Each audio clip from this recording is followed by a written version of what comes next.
All right, let's go. Big climb. This one's a really tough climb. Do we hold 25? We're better across absolutely all the performance. The suspensions are really top of the top. Hi everyone, and welcome to this brand new video in which I'm going to present a brand new electric scooter that has just come out. We're looking at the Pulse 500 from MOBYGUM, an electric scooter that is extremely interesting, as we're going to see together, thanks to its value for money and also thanks to its comfort for the price. You'll see there's quite a lot of interesting stuff to say about this electric scooter. As usual, I'll show you the looks, we'll talk about its specs and its performance, and then of course we'll test it in real-world conditions. And I'm going to tell you very concretely exactly what I think about all the key points: acceleration, braking, comfort, the overall suspension quality. We're going to talk about the cockpit as well as the maneuverability. In short, by the end of this video, you will have formed your own opinion on this electric scooter from MOBYGUM. But first, if you are interested in the scooter, you will find the link in the description of this video to order it directly on MOBYGUM's website, and with my promo code you can buy this scooter at the best price. So if you are interested, you will have all the information in the description of this video. So in terms of specs and performance, we're starting with a 48-volt battery, 15.6 ampere hours of capacity, with a motor that makes 500 watts nominal and can climb up to 1130 watts at peak. So 500 watts nominal is already great for day-to-day use. And when you push past 1000 watts peak, I think it's going to be pretty fun to ride, and on climbs it shouldn't slow down too much. So that's a very good point. We've got a top speed factory limited to 25 kilometers per hour on all of MOBYGUM's electric scooters. So of course it's street legal. We've got a theoretical range of 50 kilometers on this machine, and in real world conditions you'll be more around 30 to 40 kilometers depending on how you ride and especially your weight, but also the outside temperature and the climbs and descents you'll hit on your route. We've got, as you can see, a front headlight plus little side lights along the deck, which I find really interesting and pretty sleek, having that mix of different lights. As for the waterproof rating, on this electric scooter, it's rated IPX4, so it is going to handle light water splashes overall, which should normally be more than enough for everyday daily riding. Even though, generally speaking, with that kind of rating on electric scooters, you should still avoid riding in heavy rain or straight through puddles. It's a bit more nuanced than that because some parts of this scooter are fully waterproof. We'll get back to that a little later. The scooter weighs 25.8 kilograms, which is really standard for this kind of electric scooter. We have a maximum authorized load of 120 kilograms, 10-inch wheels at the front and at the back. And as you can see, we have spring-type suspensions at the front and at the back that are extremely comfortable. We'll dig into that a bit more in the test part of this video. As for braking, we've got mechanical disc brakes front and rear with 140mm discs. Charging time is from 0 to 80% in 5 hours 30, and a full recharge from 0 to 100% in 7 hours. The scooter is fitted with road tires, so we're talking about classic inner tubes really. We're at 10 inches by 2.5, standard sizing. One extremely important point here: all MOBYGUM scooters come with a 2-year warranty, and they do have all the spare parts in stock. So if you ever need to swap the tiniest part, they've got everything in stock, which makes it a really strong point for an electric scooter. Plus, their warehouses are in France, so delivery is super fast. It's not like with other Chinese brands where when you've got a problem and you just need to swap a tiny cable here or there, it goes by boat and you're waiting 2 weeks, even 3. All that just to get a little cable to fix your scooter. The thing that really drives you nuts? Yeah, that won't be the case here. And that's a really good point. It's worth highlighting. Like I told you earlier, the scooter is IPX4, but it's a bit more complicated than that because some parts are IPX7, like the cables and also the connectors between the cables, so you can plug one cable into another. So here, we're talking about an IPX7 waterproof rating, which means it can handle being submerged in water 1 meter deep for 30 minutes. And for example, on the screen, you have the PCB electronic board. So that's the electronic board that sits inside the display. It's been coated, so it's sealed on both sides of the deck. We've got holes for the cables to pass through, but if water does get in there, don't worry at all, because all the components inside the deck are fully sealed. And on top of that, if a few drops happen to sneak into that hole, they're going to flow naturally, thanks to gravity, down to that drain hole and then just run out naturally on their own. The controller. So the intermediary between your battery and the motor is the component that is going to draw electrical current directly from the battery and then send it onto the motor in line with the way you are actually accelerating on the throttle trigger.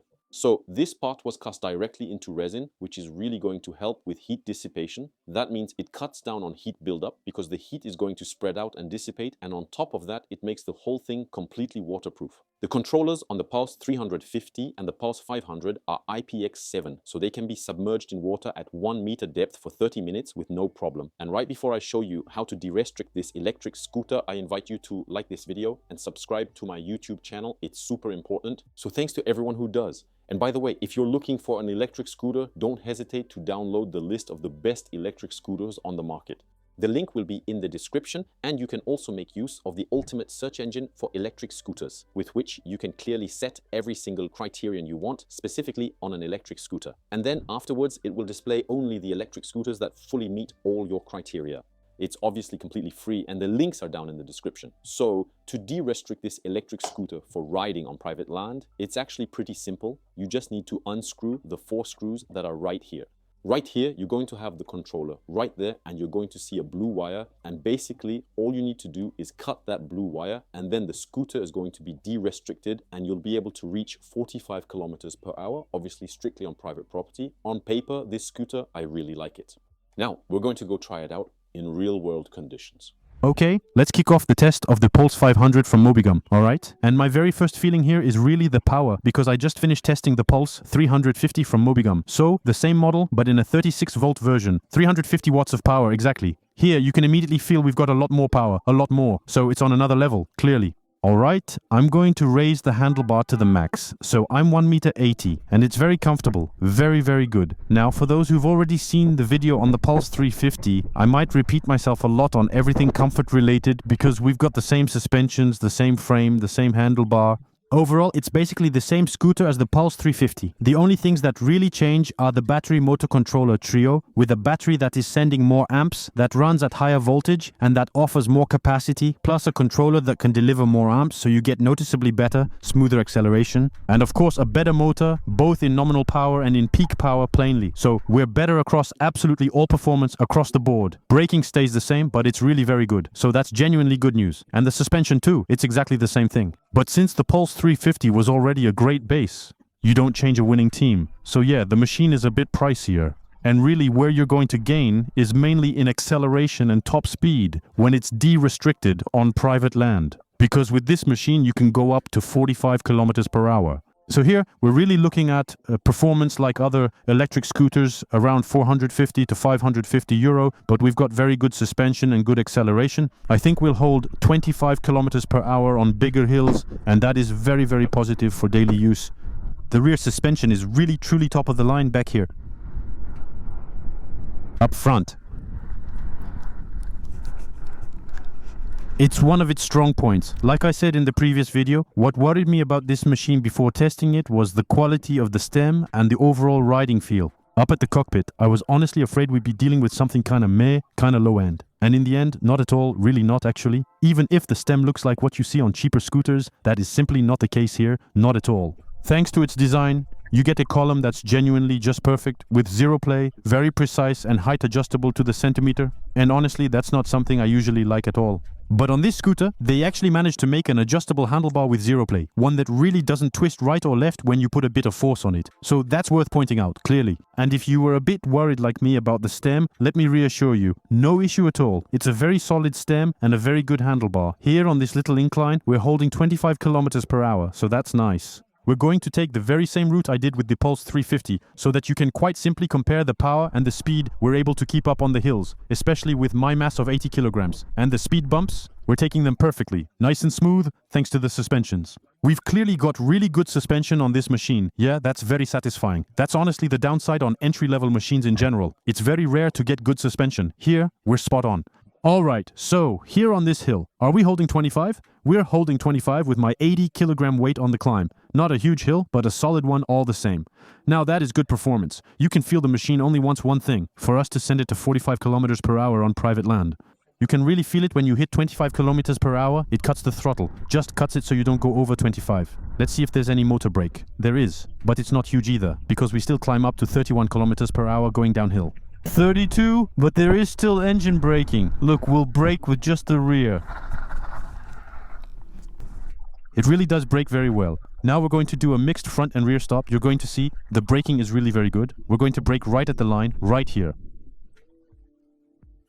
So I hit the line right there. That gives us 1, 2, 3 meters 50 from 25 kilometers per hour down to 0, really mashing the brakes nice and hard. So braking wise, we're genuinely very well served here. We've got actual keys on this electric scooter, and I really do much prefer proper keys over NFC or a code for everyday use. So very good point on that front, definitely.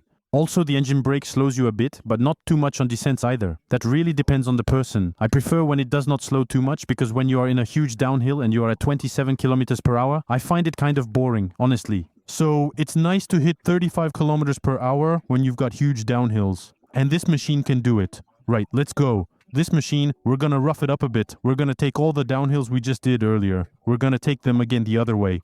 Alright, I don't think the scooter's really gonna love this, but that's what we're here for. Okay, let's go. Big climb here. This is a really tough climb, like really tough. 20 kilometers per hour. Not sure if you can quite picture that right now. We're holding 20 kilometers per hour, 19 kilometers per hour up this hill with my 80 kilogram mass. Now that's a really, really strong performance, I've got to say. Look, the hill. The hill is huge, so that's a great performance. I'm really happy. This scooter really rips, power-wise. When you add the €100 between the Pulse 350 and the Pulse 500, you know where your money goes. Battery, motor, controller, and it works. We've got more power, and it's really significant. Anyway, just from the unbridled top speed, you could have guessed it, because the Pulse 350 tops out at 31 kilometers per hour in unbridled mode on private property, whereas this one hits 45 kilometers per hour. So already on top speed, there's a clear difference. Look, earlier on that climb, we were stuck at 15 kilometers per hour. Now we're at 25 kilometers per hour. Don't hesitate to check out my second video I made on the Pulse 350. You'll really see the difference between the two. Because I took exactly the same routes, the same climbs, the same descents, so the comparison is truly, genuinely realistic. Look at the front suspension there. It's really mint. And in the back, it's really super comfortable, genuinely comfy. We're holding 25 kilometers per hour. Now it's climbing, there's a bit of gradient, a slight incline. Do we hold 25 kilometers per hour? Yes, we're holding a good 25, almost in all circumstances, I'd say. When there's a really big hill, then you'll drop to 20 kilometers per hour, roughly around 20. If you weigh 80 and it's really a massive hill, you'll drop to 10, 15 kilometers per hour, you know. Anyway, like with the Pulse 350, I'd have been thrilled to discover this one, the Plus 350. It's truly incredible for its price to quality ratio. It's clearly mind-blowing. And this one's the same thing. You add €100 more and you get a machine that's still way more powerful for €100 more. So it can really be worth it for those who want a daily machine limited to 25 kilometers per hour from the factory with a 2-year warranty and after-sales service in France with all the spare parts available. I think the deal is still really, really good. Honestly, beyond the scooter itself, with after-sales service in France and everything that comes with it, the 2-year warranty, the machine itself is really good and super fun to ride with noticeably more power than the Pulse 350. You really do feel it for sure. They didn't just slap in a supposedly more powerful motor while keeping the same batteries and controllers. No, battery, motor, controller, all changed and you really feel it. I've been genuinely really stoked to discover these two scooters from MOBYGUM. The two Pulses honestly had me grinning big time. We're gonna do an emergency stop at the light right now. I started braking right when my front wheel was on the very first line of the bike box, so we're at right about 2 meters 50. And that was on a downhill. On top of that, with my mass of 80 kilograms, I can honestly tell you that it brakes very, very well. Really, really impressively well. In conclusion, what can we make of this scooter overall then? Well, as far as I'm concerned, I'm genuinely won over, almost across the board right now. I think the scooter is really good. I honestly think it's very well positioned. It sits in the €400 range and then some. And it's got some very strong arguments. The suspension is excellent and the braking is excellent. We've got 10-inch wheels, classic inner tube tires, and we do get real comfort. The handlebar is adjustable very precisely in height. There's absolutely no play in the folding system, no play at all in the bar, and no play in the stem, even though it's adjustable to the centimeter, really down to the millimeter. So all of those points, honestly, are just excellent. The handlebar is fairly wide, which really is a bit of a premium touch, so it's pretty cool that they actually put it on a scooter at this price point. And when you stack it up against the Pulse 350, you can't ignore that you get a lot more power, and it's really noticeable. The acceleration and the power between these two machines. So tossing in that extra €100 between the Pulse 350 and the Pulse 500 really does give you more performance. Then the 2-year warranty and the French after-sales service, that's really genuinely reassuring, especially since we've got all the spare parts for MOBYGUM scooters fully available. So if you have the slightest issue or you want to swap something out, everything is readily available. And that, honestly, is a huge plus. On the downside for these electric scooters, the Pulse from MOBYGUM, I've only identified 2 in total. So, the first real drawback plainly is the machine's overall waterproof rating. So yeah, the components are IPX7 as far as the battery, the controllers, the PCB and the display, and other stuff like the cables and the connectors. So that's great, but I would have liked an IPX6 waterproof rating across the whole scooter overall. IPX5, IPX6, IPX7. I'm left a bit unsatisfied even if we're not talking about a scooter with a laughable waterproof rating with controllers that take on water and then go up in smoke. And yeah, you know how it goes, so keep it in perspective. But I'm still a bit disappointed with the waterproof rating.